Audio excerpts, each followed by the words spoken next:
First thing we're going to do this morning, though, is start off.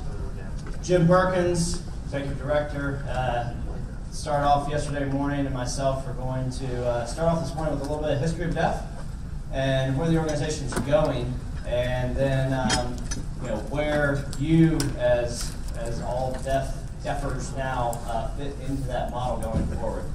So I had the distinct pleasure of being involved with deaf since its inception.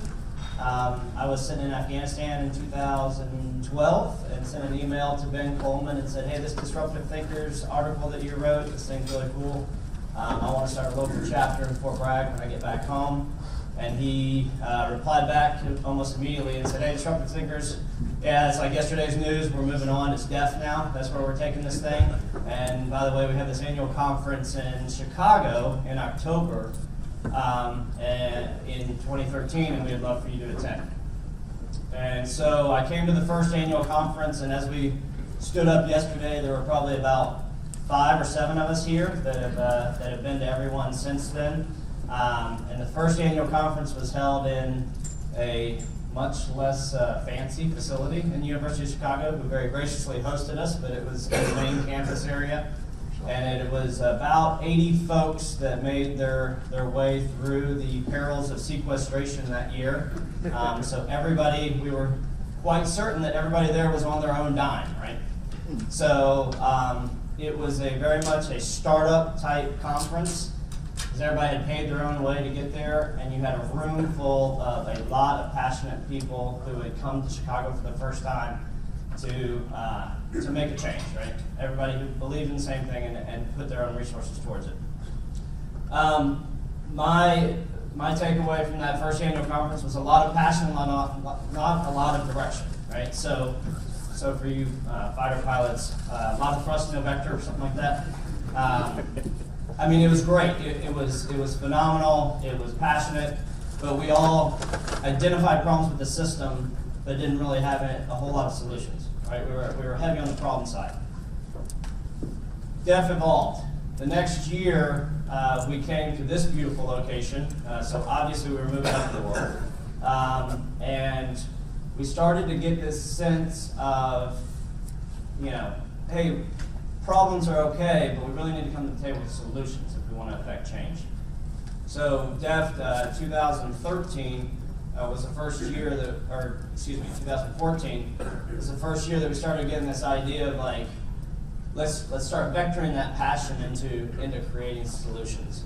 And so between 2013 and 2014, we had a couple of different events, DefX Annapolis and DefX Hampton Roads.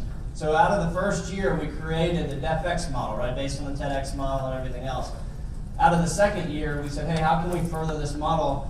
We created the Deaf Agoras. So these are the local meetup at your locations that meet monthly to discuss these issues and kind of keep the passion going.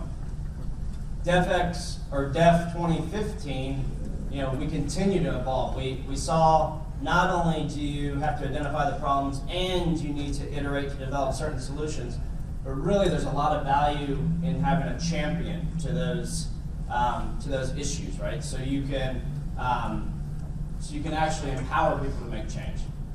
And so from DefX 15 or Def 15 last year, we developed a Deaf consultancy model where we found champions with problems that we could bring the collective minds of this organization together to solve real DoD problems.